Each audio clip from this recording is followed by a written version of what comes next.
In this ayah, Allah has given us a very basic, something even a child can understand, but at the same time a very powerful look at Iman. Iman itself. Iman is the most basic thing, right? For any Muslim, any believer, Iman is the most basic thing. But Allah has given us this worldview that comes from Iman that is life-changing. And let me tell you what it is. Allah mentioned 3 aspects of Iman in this ayah, right?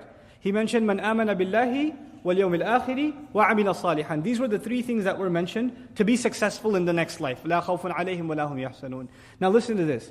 Allah Azza wa Jal before this ayah mentioned such terrible crimes that Bani Israel committed. We've been reading about them. And now He says the first Iman was Iman in Allah. A necessary consequence of believing in Allah is that you will definitely believe in the next life. It's a consequence of believing in Allah. If you don't believe in Allah, then it's very difficult for you to accept that there is a life after this one. But if you believe in Allah, a logical consequence of that is the afterlife. How so? If you believe in Allah, don't you and I believe everything He does is perfect? Flawless, right?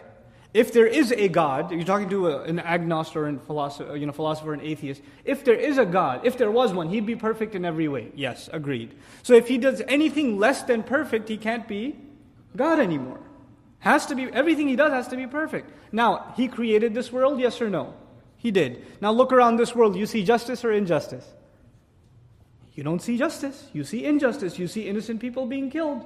You see children dying of disease. You see murderers getting away with killing 1,000 people. When one man kills 10 people, what's the most you can do to him? What's the just punishment you can give him? You could kill him, okay, how many times? Once. If he killed one person, you can kill him once. If he killed 1,000 people, you can still only kill him once. So you can come to a very easy conclusion that there is no justice. In the end, no perfect justice in this world. You can try to get justice, but there's no perfect justice in this world. Then this is what, by the way, leads atheists to justify their position. They say, look, if there was a God, there wouldn't be all this injustice. But we say, no, you're missing something. There is a God because every one of these credits that the criminal gets will be debited later on.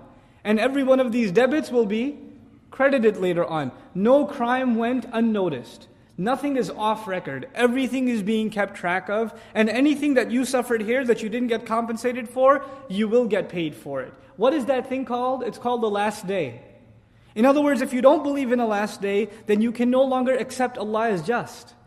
Allah's justice necessitates that you believe in the last day. You understand? So the two are logically connected. Now, if you do believe in a last day, wouldn't you want to be successful on that last day? And you've accepted that on that last day you will be judged by Allah. So wouldn't you want to act righteously? Right? So first came the belief in Allah. A logical consequence of that is believing in the last day. And if you've come to the realization that there is a last day, then what are you going to fix? Your deeds. Such a powerful reality captured in just 3 phrases. Man amana billahi wal yawmil akhiri wa amila salihan. And this is the mentality of the believer inside these words. And all of this is connected. Now the reverse of this is also true.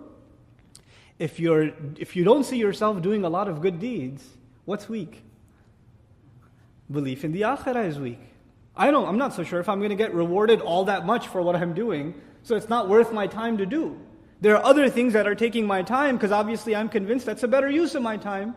In other words, when you don't see yourself convinced of doing good deeds, it's actually not a weakness in being good, it's a weakness in believing in the afterlife. You're not getting enough reminder or reinforcement about the next life. But if the belief in the next life is weak, what does that lead to? Belief in Allah being weak. The remembrance of Allah being unnecessary. You see how it reverses? So good deeds, the more you do them, the more it fortifies your belief in the next life. And the more you fortify your belief in the next life, the more your expectation from Allah increases. Your belief in Allah increases. And the reverse is also true. So this amazing formula has been given that has been timeless.